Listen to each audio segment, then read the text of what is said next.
this guy's garage. Like and subscribe. Thank you, Mr. Chair, and thank you to our witnesses for attending today. And a very important act, specifically talking about competition.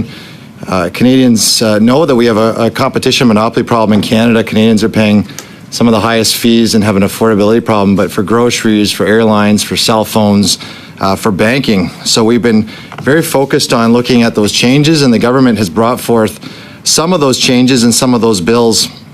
Ms. Quaid, we had the first bill you mentioned, C-56. It was actually called the Affordable Groceries Act. And of course, we're looking at C-59 now with new changes. A short question first, yes or no, does C-59 fix our monopoly problem, our competition problem in Canada? No, not completely. And we saw that with C-56 too. I think you've mentioned in the past it tinkers around the edges. Really want to get into how do we fix competition in Canada? You talked about probably looking more at a focused approach, looking at the Competition Act as a whole. These fix, the amendments to these bills fix some of the overlying problems that we've had for years. We know that we have, when we look at mergers that were approved by this government, let's start with mergers perhaps. We had Rogers and Shaw that was approved as a merger. It went through even though the Competition Bureau said that this merger shouldn't have gone through, the tribunal was in place, said it should go through, and then what was really surprising was that Rogers sued the Competition Bureau and got over $13 million from them because of the tribunal's reaction. How do we fix mergers? And perhaps if that's one of the main aspects, is that the most important aspect we should be looking at, or what is one of the one or two most important aspects we should be looking at in the Competition Act to fix? Trying to respond briefly.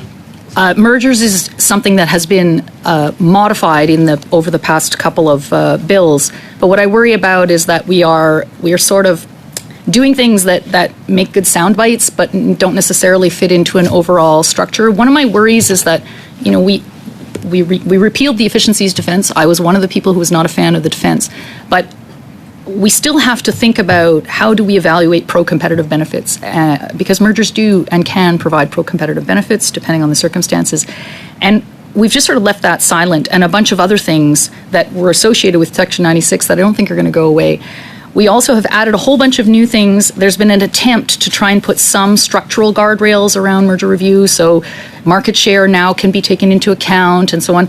But we haven't really stepped back and say, what are the right levels? Like, should we have structural rules, and what are they? What's appropriate for Canada? So what I worry about is that the intentions are good, but we haven't necessarily had the time, quite frankly, to seriously think about what would a restructured merger law do that would help us, given our economy, given the tendency towards concentration. Like, what do we do? And I think we need to think about that. I don't think we've done enough yet. I worry that what's happened is we've tinkered with a bunch of things and it's not going to produce results. I don't think mergers is the only thing that's important. I do think dealing with practices where market power is used for anti-competitive reasons, and there's a bunch of flavors of that kind of conduct. We call it reviewable practices. That also needs to be addressed. And I really am asking myself, looking at the way the reform was done, why don't we take these things apart and take a look and say, what bothers us about the abuse of economic power, and why are we actually parsing it into little categories? Why don't we rethink, start over? So I think abuse of a dominant position, but more generally abuse of economic power should be rethought, particularly with the digital reality. And finally, I do think some of the aspects of deceptive marketing, although they're interesting, we need to think about that too. Like, greenwashing is a big issue, and does it all need to be done by competition, or could it be done in other areas? And we have to think about how those pieces fit together. That's just some of the things, but that's high level. And I suppose the other thing I would say, small thing, we're adding a lot of private rights of action that go to the tribunal. No one's talking about the tribunal. How is it resourced? Right now it's like a roster of a few federal court judges and lay members. Who are those lay members? Maybe we need to diversify the skills. We're not thinking about that. And I guess the main question is that tribunal the right process? Seeing how, again, we had a result that overturned a Competition Bureau with resources that come from Parliament, and the fact that, again, a major dominant company was able to sue the Bureau and win over $13 million. Is a tribunal just not staffed and resourced, or is it something that we need to completely overlook or look over as well? Speaking carefully, because it's a small group of people who are associated with the tribunal, I think that part of it is the original structure of how the tribunal was created. It's got a right of appeal. It's a kind of not quite a court, not quite an administrative tribunal. It's trying to thread the needle, and I don't think it's threading it the right way. If we really want an expert tribunal that can make its own decisions based on competition principles and maybe not be encumbered by the process of courts and some of the binding precedent rules and so on, then we should look at that seriously. But that's not what's happening right now. But I also think we really need to diversify the decision makers. So there has to be a judicial member, but does it need to be federal court judges? Do we need to have a federally based tribunal, or should we look to a model where we use the regular courts? I think there are different opinions on that, but we haven't really studied the question. You did touch about quick greenwashing. Are the amendments to greenwashing right? What do we need to do to fix them?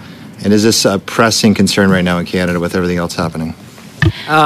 Ms. Quaid, I need like a 10-second answer because that's where the time we're at. I think others who've appeared before me have made some good suggestions. I don't think it's enough, and I do think it's an important issue. So you described in your opening how we have these areas of Whistler that are zoned specifically for tourist rentals, for short-term rentals. And the unit base was built up by seeking foreign direct investment, but they're actually restricted from becoming long-term rentals because of the covenants that were put forward by the municipality. So I was hoping you might be able to expand on this and mention what is the volume of properties that will be impacted by this underused housing tax, which will be an annual tax on the value of the property. 6,600 tourist accommodation rental units located on the resort lands, 1, 2, and 3 bedroom units, or approximately 9,300 bedrooms. About 12% of these properties, somewhere between 10 and 15%, are owned by U.S. and international property owners, so about 790 to 1,110 bedrooms. For every sale that results one unit leaving the tourist rental pool to become a BC second home, Whistler could stand to lose on average 305 unique visitors to Whistler, 788 visitor days, 90,870 in accommodation revenue, $2,726 in MRTD revenue, $7,270 in PST, $4,544 in GST, and approximately $280,000 in annual resort spending. A loss of 12% of Whistler's tourist accommodation rental inventory, noting the share of Whistler U.S. international accommodation ownership is somewhere between 10 and 15%, could result in a shortfall of more than $100 million in annual visitor spending if Phase 1 properties are sold to BC second homeowners who take this accommodation out of the rental pool. There would be additional visitor spending losses in the millions of dollars for Phase 2 property owners who are required to use their accommodation for 28 days a year versus the current usage of 7 to 14 days. So I was hoping you might be able to explain to the committee that why, if an international owner sells their accommodation to a Canadian owner, why wouldn't Whistler see the same benefits or results? So what, I guess if an international property owner sells to Canadian, the following could occur. First, the resale of these properties will not go to local community residents. As a resort lands, properties are not suitable for residential living, so the resales will likely go to British Columbia second homeowners who would use their properties more often due to their close proximity to Whistler, but this would further decrease the volume of accommodation inventory available to rent for tourists. Further, BC second homers typically visit on weekends and holidays, adding to the busy weekend congestion, whereas international second homeowners and nightly vacation renters typically support longer length stays, filling the needed midweek periods. However, there's no guarantee that Canadian demand will fill the anticipated resale gap that could occur if the UHT tax proceeds to include tourism, noting that most international owners are not prepared to pay the tax, so likely will sell at a time when real estate sales are currently soft.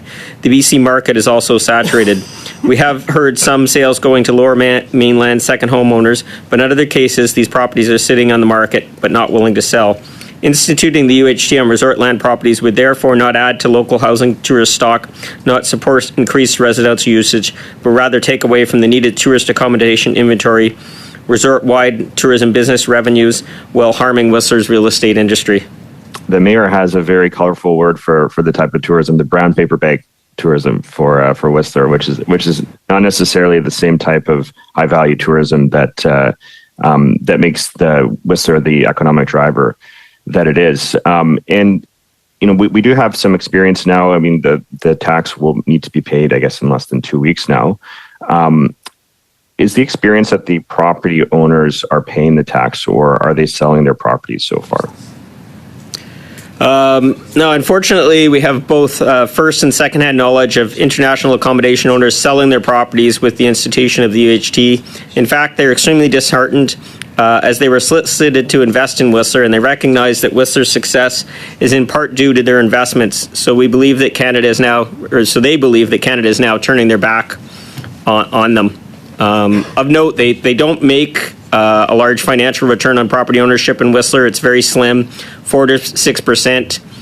Noting that Whistler is a mature resort destination, hotel and condominium units require ongoing maintenance and regular capital upgrades and reinvestment, all of which is directly paid for by the individual property owners, a foundational pillar to Whistler's success. Are there other destinations that may be similarly impacted by the underused housing tax, similar to Whistler? Yeah, so there's two municipalities, Whistler and Sun Peaks, are both zoned as resort municipalities in Canada that have designated tourist zones. However, other destinations which would also be impacted would be larger resort destinations that rely on international investment, such as Big White, Mount Tremblant, and possibly Niagara in the Lake. And I can think of a number of other resorts that have ski areas that would be under the same sort of situation. Ms. Quaid, I'm going to continue with you. We have, of course, C-59. We're talking about competition changes.